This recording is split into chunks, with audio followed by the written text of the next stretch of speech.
like showing food over there, licking people's doors down,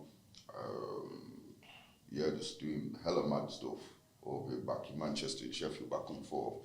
And I come back over here when I was like 2021, to get me, for about a year or so. When just different, like, it's deep down there. Yeah, making your first grand.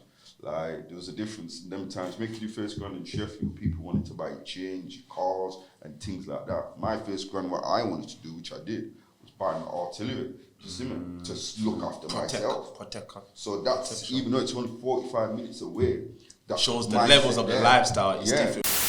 That was the first one in Sheffield where that touched me as well, when you're partying with someone day in, day out, more or less, you see me?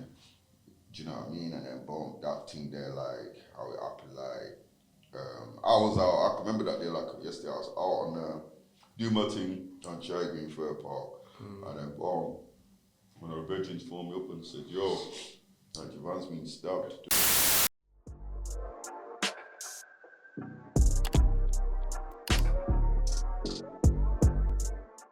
People, you're now watching the Daily Devotion Podcast, the space where we connect and engage with creators from various industries to share insights on their journey thus far.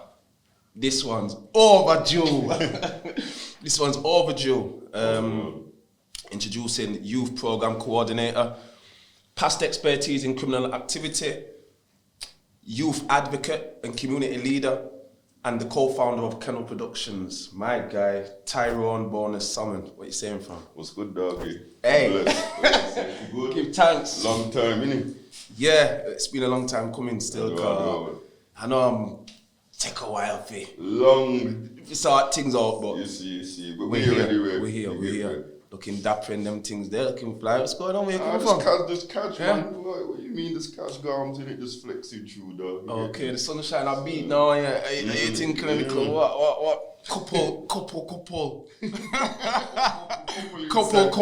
Yeah, but how's things, man? Everything's balanced, you know. I feel good with myself. That's the main thing. I'm healthier than I was before, like prior to the scandemic. Yeah. Scandemic. Just there, just going gym, looking after myself, eating good. I don't eat no meat no more. You get me? I'm a pescatarian. I eat fish. Papa. Yeah, so I'm up from 5 o'clock every morning. You get me? Man. Like proper routine, feel good, dog. I rate that as well, 'cause I think the lifestyle, I think a lot of people are in this position where they feel like, do you know what, I don't feel too good, but what time are you going to bed? What time are you getting up? I feel a bit groggy, what kind of food do you eat? Are you training? Like, all these things are just key components to how you feeling in general, like you say. You have to look after your temple, innit? Yeah. You get me? You have to look after your body. And do you know what I mean? As me say. Yeah. So once a month I'll treat myself to a takeaway. Yeah. In January, all of January, no takeaway. That was hard still. But man. Yeah. Fast food. Yeah, man. Fast food. Fast food off your bun. Man. I find that as well. Like me, I like to train. I like to be active. You see, it's the one thing that I can go to as like my meds. That's my meds. The gym is my meds. I like a bit of yoga and that, but that's my meds. You know what I mean? And it's saying it looks like that's a little like yours.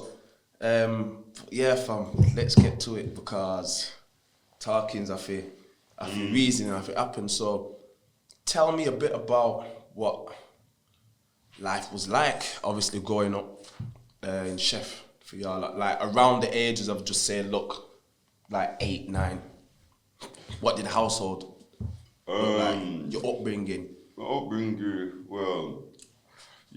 my upbringing was, it was good. My little childhood and stuff. My mother, I was come from a single parent background.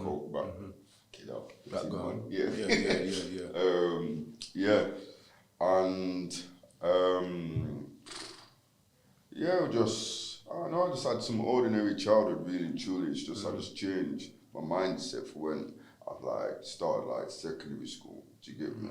And I think when I started secondary school, and because I've been raised up by women and etc. Like my nan, God bless her soul, she's passed, and my mom. Do you get me? They tried the best, but no, I had no male role figure in my life. So when I come to a set age, when like my little brother's dads were around and stuff, and my stepdad were trying to tell me set things, like basically, yeah, I just went listening to it because my own father couldn't tell me things. Do you get me? So how can the next man try? Yeah. So I kind of guide rebelled and thing. Yeah, and it led to some madness like me getting kicked out, me having big arguments with my dad, my actual dad and stepdad and stuff, getting kicked out when I was 17.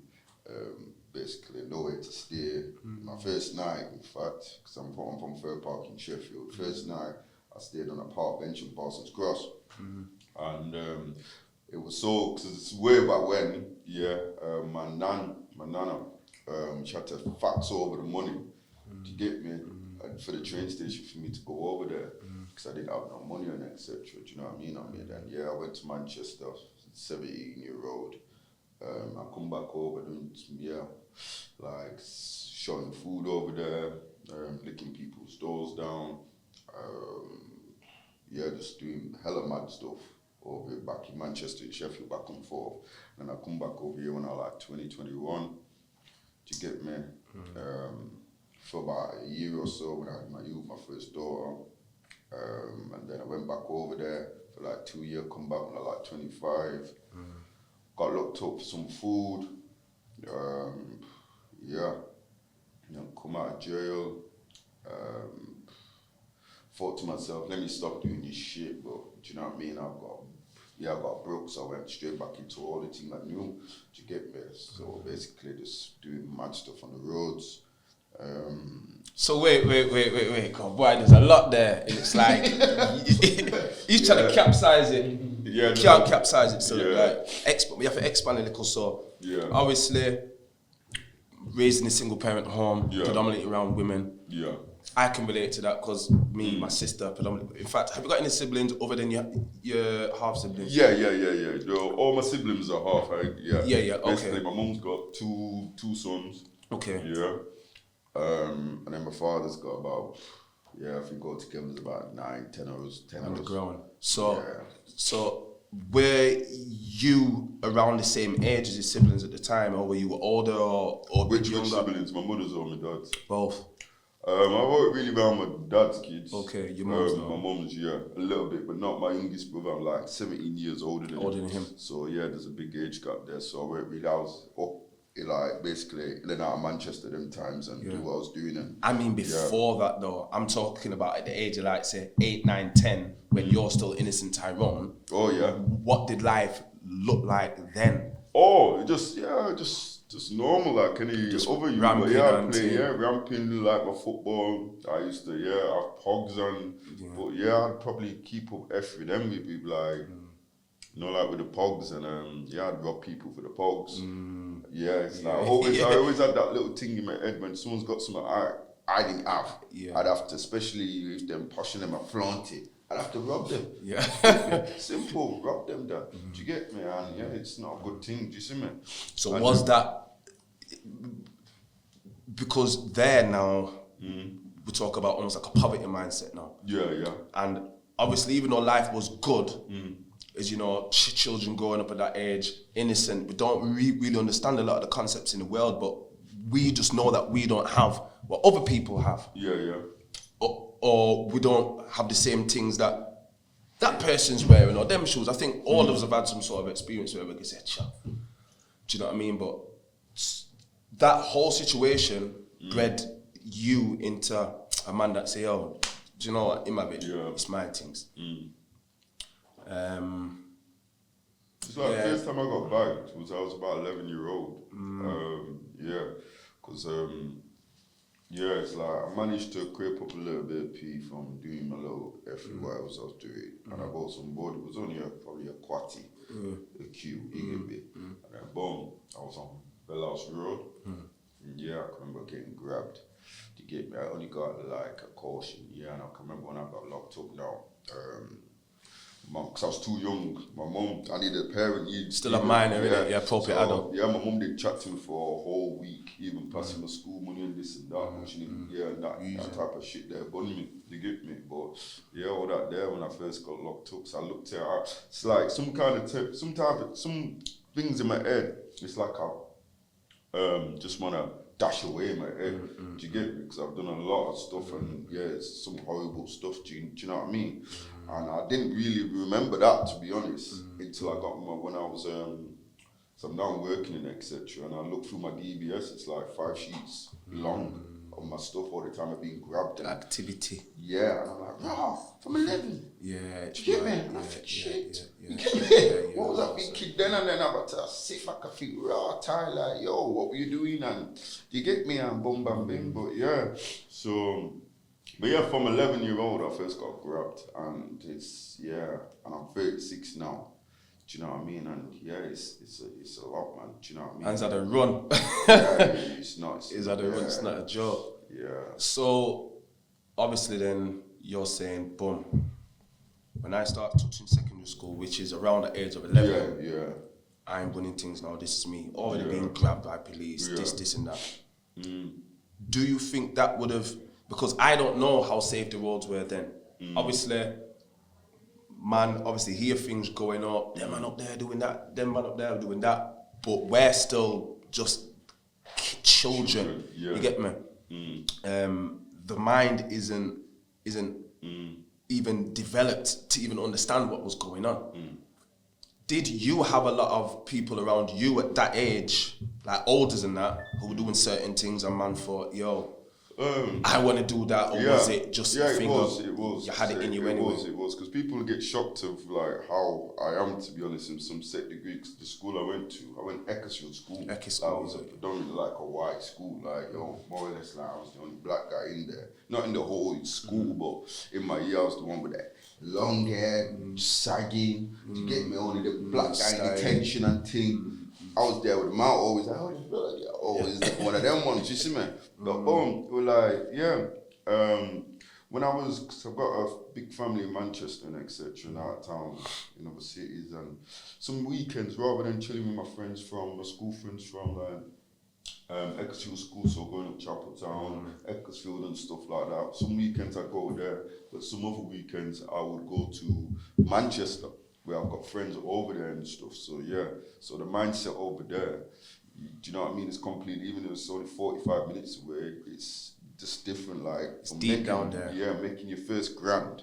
Like, there was a difference in them times. Making your first grand in Sheffield, people wanted to buy change, cars, and things like that. My first grand, what I wanted to do, which I did, was buy an artillery. You see me? Just look after myself.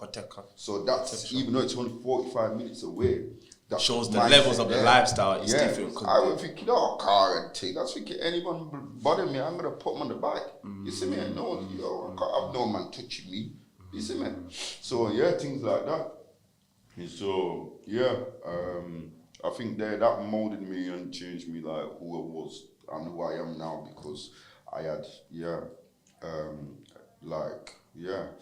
an advantage to go, not an advantage, just like I had like option to go out of town on weekends and stuff, and that opened up my mindset, because I'm a Manchester man and Sheffield man. Like, the gap now, it's different now. Everyone is like, the gap's closer and still, but even though it's only 45 minutes away, but the mindset's just completely different. Do you get me? No point of stun. Yeah. And it's mad because I used to like being OT at a very young age. I think our race says it. It says, he was doing OT before this counting lines thing. Like, this counting lines thing is like almost like a buzzword, whereas other man were already doing that. Yeah. But as a kind of a link up thing, X, Y, and Z, like my cousins were over there, and then it could have been, do you know what? Yo, there's a little opportunity though. Yeah, that's what it was. I'll set up shopping, X, Y, and Z, and then I can build bridges between Dessa and here. Yeah. Do you know what I mean? So obviously I know you spoke about getting kicked out. Yeah. I had a couple passes with obviously like dad and whatever else. Yeah. Was that about 16, 17, did you say? Yeah, 16, 17, yeah. So by that time, I was deep in the roadside. Yeah, I was deep in the roadside, yeah. So your stomping ground was obviously Fair Park. yeah. S5. I've got some great memories of being up there. Cameron, rest in peace, Cameron. Yeah, bless his soul. And your bedroom, Javan. Javan, bless his soul. Rest in peace, Javan. Javan. Yeah, So, Muskie, bless his soul as well. Rest in peace, Muskie. Rest in peace, G Souza. Yeah, and Yuji as well. Rest in peace, Yuji, Seize Up.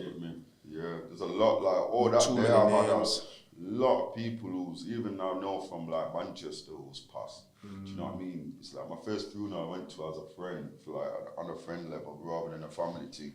Was I was about 10, 11. Yeah, because I lived in Manchester a little bit as well, like with my mother a little while as well, and basically we moved over here. And yeah, one of the guys who I was raised with, who I went to primary school with, he went to the local bakery where you sell you do your patties and all them things there, your order bread fresh, you see me, you know, OT or traffic, you see me. Then boom, his mother sent him to his shop now to get some patties or whatnot. And because in the early 90s, well, mid-90s, the gun crime in Manchester was wild. You get me, like, yo. And basically, she sent him to the shop, he got caught in the crossfire, dead. Obviously, they didn't mean to lick him, boom, they were licking after people at the shops and things. And boom, called dead to my mother for, yo, let's skip this. You get me, let's dash Tarry Road, back into Sheffield. So yeah, boom, bang, bang. Do you know what I mean? So I went to a funeral then, do you know what I mean? And yeah. At what age was that? I was about 8, 9 years old. Right, this is what I'm saying. So wait, that happened when you was 8, 9 years old? Yeah. And now you wonder why you had certain, like, I don't know, characteristics about you that you can't make sense of it. I remember saying earlier, like, yo, oh no, I'm looking at my DBS, I'm thinking, hey, 11, what? I was doing all them things. But guess what, fam? If you're seeing these things happening around you, not really understanding, but understanding that person's being killed. Yeah. Bro, that's that's a trauma thing, you get me? Yeah. It's trauma. Yeah. And then obviously, growing up, having a bit of like, a rebellious ilk about being roared, school, can't tell me nothing, father, can't tell me nothing, nobody's telling me nothing. Of course, all these are things that ingredients to make, to create. I don't know the so-called gangster, if it's fair to say. Yeah. No, I mean, I wouldn't know gangster, nothing like that, but yeah. All those activities, gangsterism, innit? You get me, Yeah. So, obviously, how old were you when Javan passed away at that time? My eldest now, she's Javan's been past like 18 years now. So 18 years. So you're 18. Yeah, I'd have been 18. So all that there, that was the first one in Sheffield where that touched me as well when you're partying with someone day in day out more or less. You see me. Do you know what I mean? And then boom, that thing there, like, how it happened, like, I was out, I can remember that day, like, yesterday, I was out on, doing my thing on Cherry Green Fair Park, and then boom, when our veterans phoned me up and said, yo, Javan's been stabbed, they all went down to Hillsborough Park, to the fair and thing, because we used to have a little dispute with some, like, Pakistanis and mixed Jamaicans in Pittsmore, we didn't really get along. Spare part man and stuff. He ended up getting stabbed in his face and so. And that, obviously, as you're saying, that as a young man, as he was, shocked the city. Obviously, rest in power, his family, I know his brothers very well. Yeah. Carlos, Nitro, you get me? Yourself, other peers, like, yeah, it's just a bit mad because we've all lost, you know, people, and tragically, in ways like that, it changes the way that you think. So at that point now, 18, all this is going on. Did that make you level a little more and just think, like I'm out here now, 100%? Yeah, I know. I just basically, I kind of shut off people around in my own area, to be honest, in some set where, not going deep into it, but and then I went more out of town. So I was more out of town. I was thinking, yo, Sheffield, go out of town. You get me? And just making my little name around there in Manchester, and do you know what I mean? I enjoyed my time down there, and still got people I still chat to now and then down there. Some people I've had to get scissors out because the mindset's not changed, and cut them out. If I see them, obviously out there, I'm not touch them face. But some people distance. Yeah. So, where was it? You got stabbed? Was it in Sheff or was it in Manny? Or? Oh yeah, the stabbing situation. Jeez, I got stabbed. I've been stabbed twice. No, 3 times. Jeez, First one in my face. Right, that's all. Man, I have to see and she zoom up on me. It's my beard tick like what? And boom. 2 in my thighs and 1 in my shoulder there. The incident in my thighs, that was my middle daughter. She's gonna be it's like 15 years ago. I was in Jordan for, and then basically, I've locked my door. It was a setup thing. I've locked my door now. Did you get me? And then basically, no, I've opened my door now, Opened my door, it's going in my yard. Then I got rushed when I'm walking in my yard. Just see me, then I got rushed, and then I ended up getting juked in my thighs because one was kind of deep in my side. It nearly got my main fem. So, nearly got my main fem. Why that? Like in all fairness, you could have bled out because don't feel. What's his name? That he got stabbed in his leg. Yeah, in the thighs. Yeah. In the thigh. Yeah. And these youths out here thinking, do you know what? Poke in the thigh. Not really trying to inflict much damage. Not aware that that's where your biggest artery is. Yeah. You could have bled out at that point. No. So there was that situation there, and all the time it's happened to me when I've been attacked. Basically I've always, even though like I was supposed to like, I don't know, 'cause some people would have been attacked and it does take a bit of your manner. I'm not gonna lie, like you kind of feel like, yo, what the, you been rushed and I just come out the next day. Man like me, I just come out the next day. But and in the first situation now, I was like, that was like I wasn't even expecting that. That was like you chatting now.